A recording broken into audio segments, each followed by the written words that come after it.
Okay, my name is Alexa Tucker, and I'm presenting on my favorite personality thing.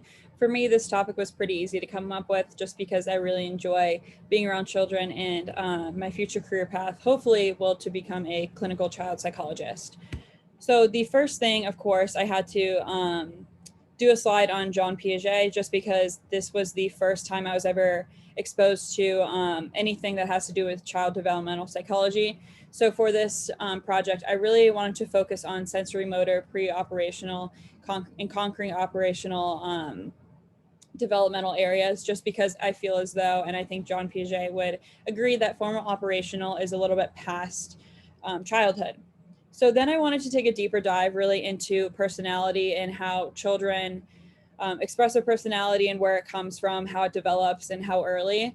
So infancy, Erik Erikson described, it's really about trust and security, making sure those physical needs are met, kind of the bottom of Maslow's hierarchy of needs. Toddlerhood really is more about feeling self-secure and confident if well parented, meaning the parent or guardian can provide reassurance to let the child or toddler explore.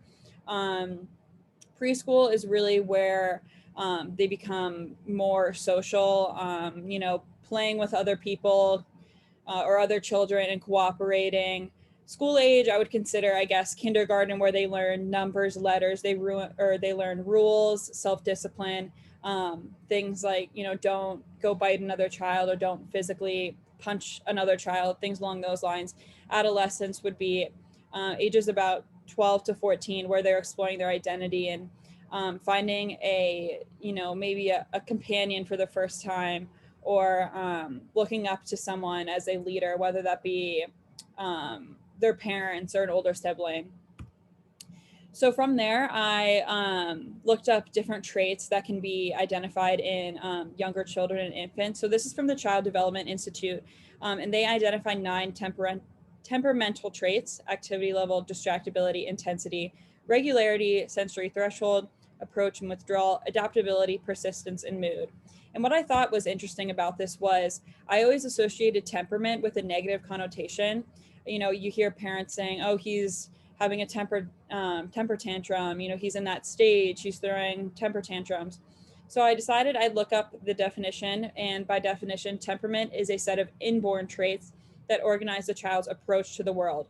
And what I really found interesting was its inborn traits, things that we're born with, and that organize the child's approach to the world.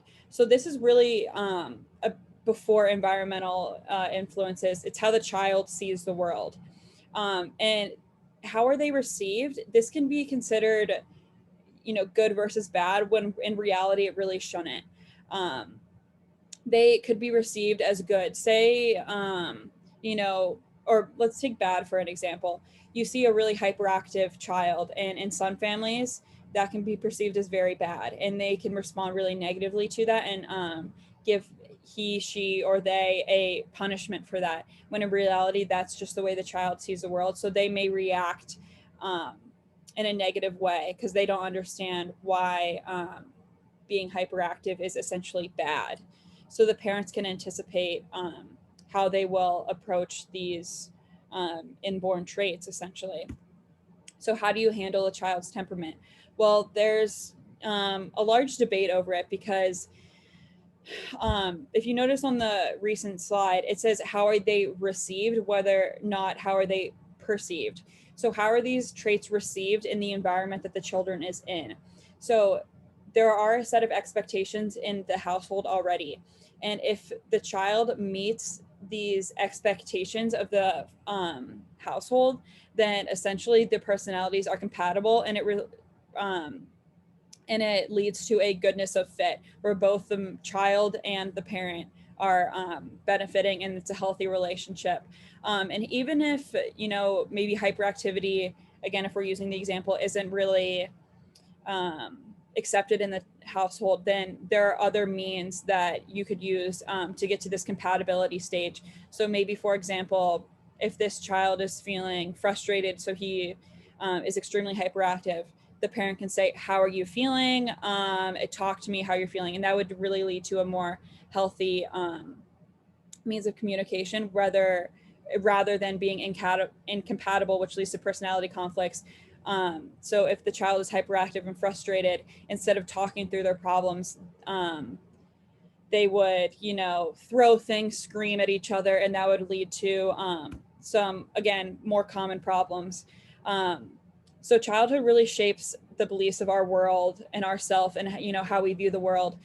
So if children don't have that healthy means of communication from the beginning, it may affect them later in life in their relationship. And they have different rules of the world. So what is acceptable, if they were in a household that used physical means as punishment, they may take that into their further relationships, which can be detrimental to themselves and their partners in future relationships. So in summary, I really learned that personality in children is a combination of innate characteristics, but it's, again, largely environmental and how it is received on the guardian end and how they grew up.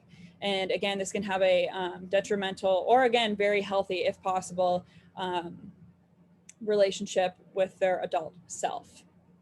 These are my sources. Thank you.